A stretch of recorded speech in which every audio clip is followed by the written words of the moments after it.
Alright, so hopefully this time we won't have so much noise as I'm inside for a change, which is helpful. So this is a follow-up video so that I can discuss a little bit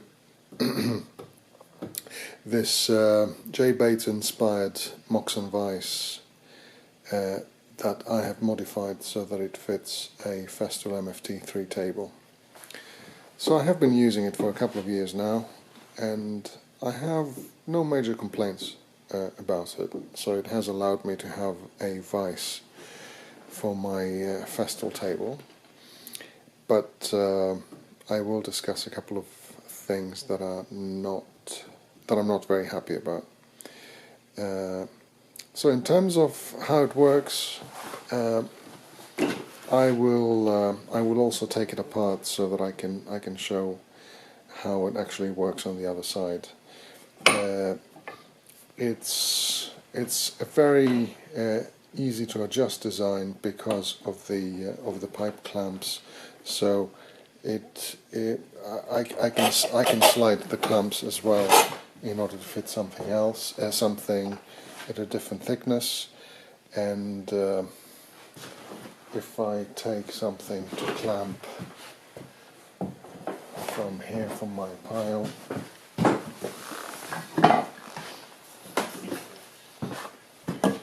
very easily I can clamp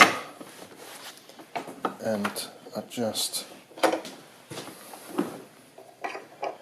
Now I'm doing it handheld at the moment, but I will place it on a tripod after that. And it's rock solid. It's not going anywhere. It cannot move. The grip is extremely strong because of the screws on the clamp here.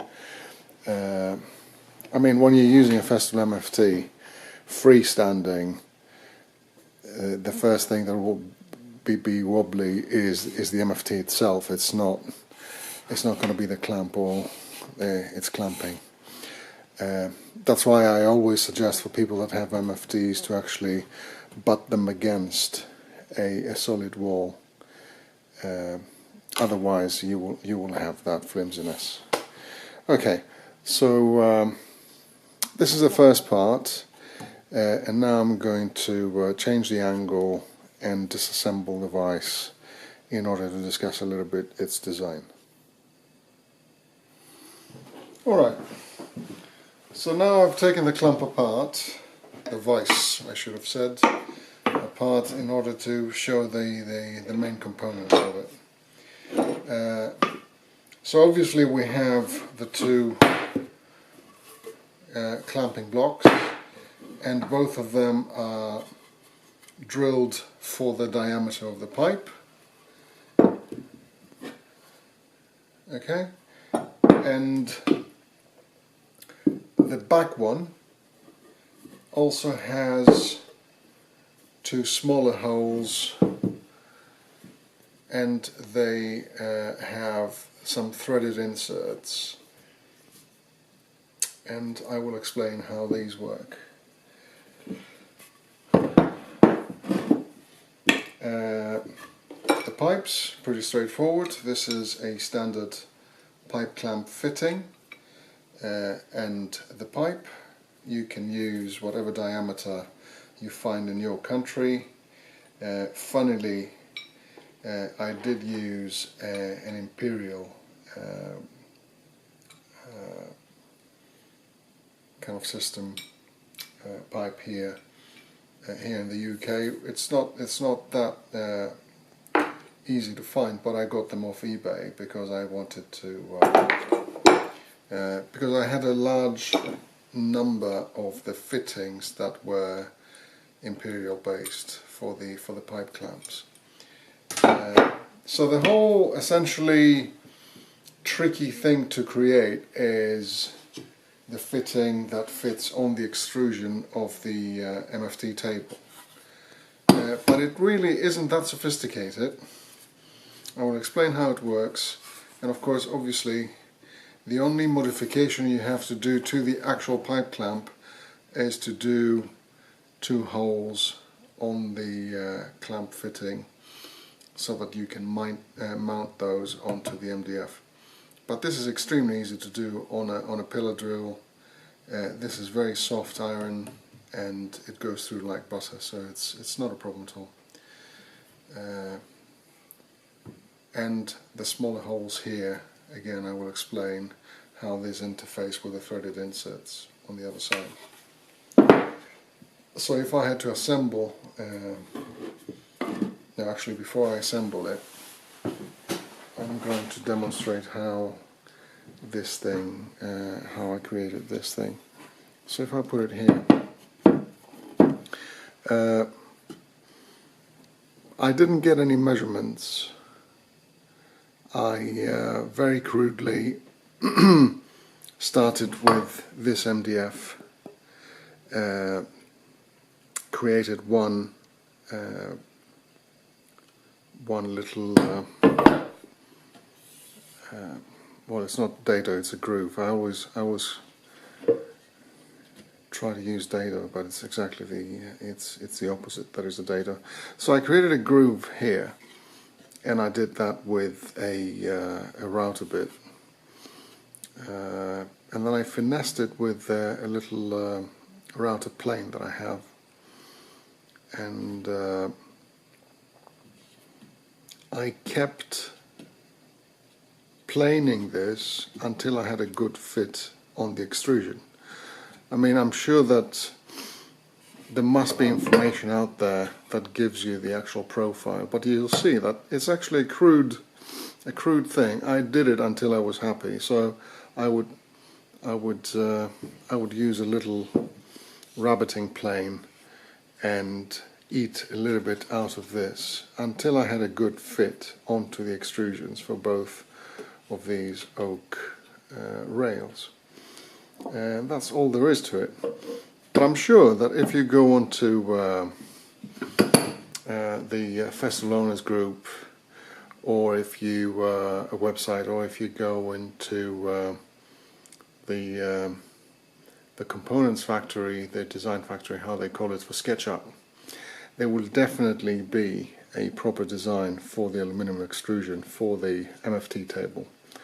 So you can get proper engineering kind of dimensions for that. I just couldn't be bothered because I was out and I wanted to get it done. So I did it using the kind of hands-on approach. And I'll show you, I'll try to put the camera now under the table so I'll show you how this hooks onto the extrusion. Yeah, I'll do that. Okay, that's a bit of a strange angle, but essentially, and I don't even have to look how it fits. Just like this, I can go and fit it on the rail like this, and it will stay put. That's all there is to it. So now what I can do is assemble the vise and show how it will go onto the table. Obviously you need to have everything together. So I will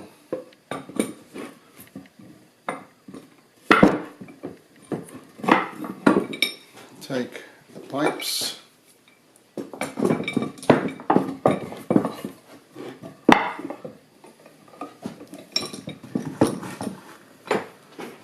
stick them in.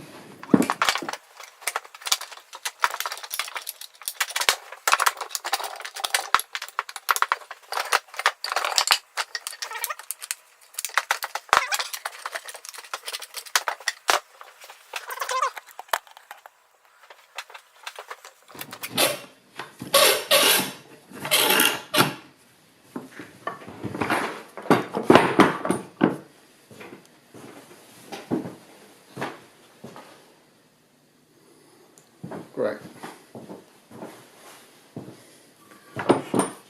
So about the threaded inserts, let me just loosen this up again.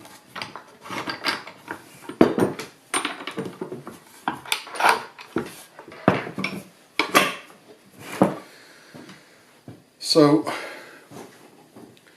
these things, and that's my major complaint about it, because I was cheap and dumb and I used kind of cheap, very thin rod. So this is a pain in the posterior. So essentially this, you saw how easily it slots onto the extrusion. This comes on the outside, and essentially these go through and bring those two together and keep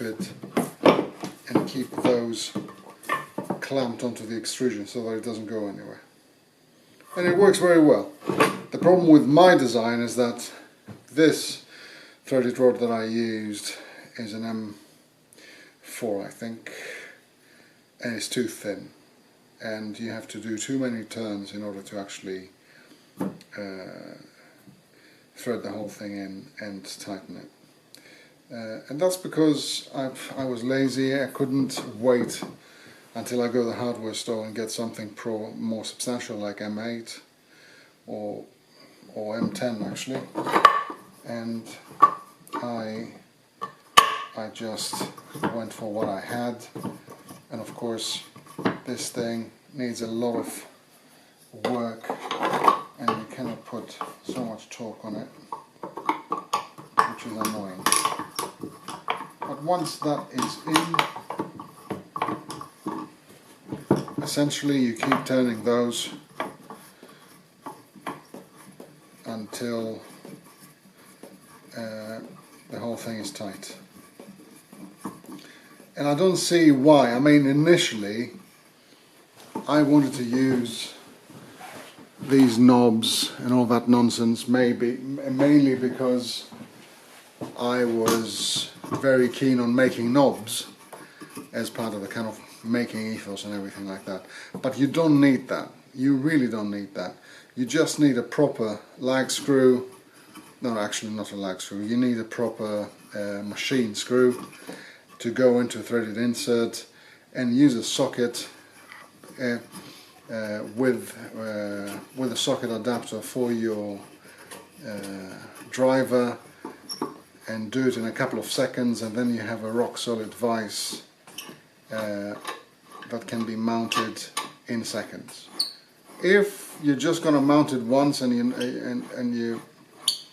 you don't care about it, and you're going to leave it on your MFT, yeah, by all means kind of do the silly thing that I've done. And it hasn't been a huge problem for me exactly because of that, because I had it mounted on my table, and that was the end of it. But if you're thinking about turning it, putting it on and off all the time, then don't do that, because that takes a long time. And you see now this is rock solid. Imagine that this is inside the extrusion now, and it's not going anywhere. And it's a very handy and very reliable vise. It can be flush mounted so that you can be in the same plane with the end of the MFT table, which is extremely helpful.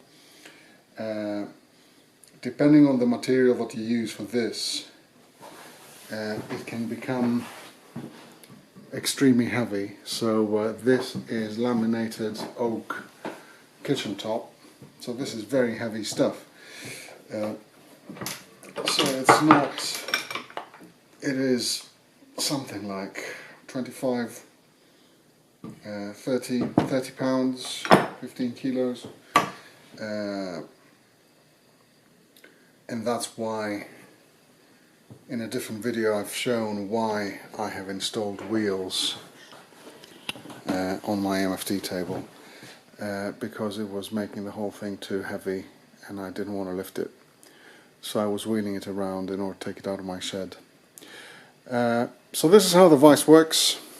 There's no point sharing dimensions, because